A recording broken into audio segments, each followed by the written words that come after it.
Badan Meteorologi, Klimatologi, Geofisika BMKG Stasiun Bandara Internasional Minangkabau BIM Padang Pariaman angkat suara perihal fenomena istilah kemarau basah. Nan santer dikabarkan melalui media sosial hingga media nasional. Kepala BMKG Stasiun BIM Padang Pariaman Desindra Dedi Kurniawan Kapado RRI Bukit Tinggi mengatakan bahwa fenomena kemarau basah disampaikan guna memudahkan masyarakat untuk memahami pada saat memasuki musim kemarau masih sering terjadinya hujan. Bahkan Kepala BMKG Stasiun BIM Padang Pariaman itu mengakui kini fenomena kemarau basah di Sumatera Barat alun terjadi lantaran masih memasuki fase awal kemarau dan ala terjadi pada akhir bulan Mei hingga pertengahan Juni kini.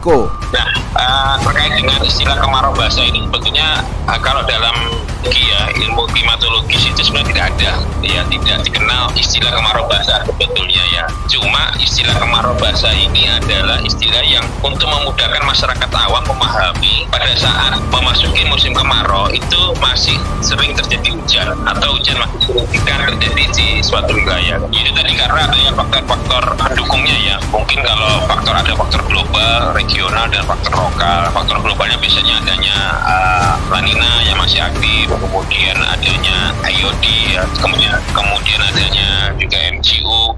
Nah, kemudian faktor regionalnya, kalau analisis kami ini faktor yang dominan ini bukan faktor global ya, karena pada saat ini terpantau La Nina mau gitu dalam kondisi netral ya. Kemudian jadi faktor global itu netral seperti La Nina, kemudian faktor MCU juga tidak memiliki pengaruh karena pada saat ini MCU berarti fase netral juga. Kapalo BMKG Stasiun BIM Padang Pariaman Desindra Dedi Kurniawan juga menuturkan, meskipun masih dalam fase awal kemarau, jika tetap terjadi hujan alun dikatakan sebagai fenomena kemarau basah di Sumatera Barat. Pasalnya menurut Desindra Dedi, hujan yang sifatnya harian alun dapat menjadi patokan dalam rentang waktu 1 atau 2 hari terjadinya hujan. Namun intensitasnya setelah diukur masih di bawah 50 mm, di mana dalam pandangannya masih alun memenuhi kategori sebagai curah hujan labeh. Karena ini masih di Juni ya, karena sebagian wilayah masih ada yang memasuki di awal Juni ya. Karena ini juga perlu dicatat juga bahwa hujan yang sifatnya harian itu kan tidak bisa jadi patokan gitu loh. Jadi misalkan hujan hanya sehari 2 hari, kemudian kita bisa menjustifikasi bahwa ini sudah kemarau basah atau ini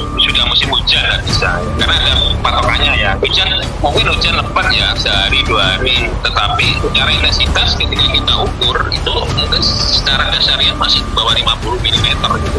Karena kalau BMKG menyebut kemarau itu curah hujannya itu dalam satu dasarnya itu kurang dari 50 mm dan diikuti oleh 2 dasarian selanjutnya. Diketahui BMKG Stasiun BIM Padang Pariaman tercatat menemukan fenomena kemarau basah di sepanjang 2020 terjadi di seluruh wilayah Sumatera Barat, di mana fenomena kemarau basah terjadi pada rentang waktu bulan Mei hingga pertengahan Oktober 2020 Selain BMKG Pusat baru-baru menyebutkan bahwa sebagian wilayah Indonesia kini mengalami kemarau basah, yaitu kondisi hujan masih turun meski alam memasuki musim kemarau.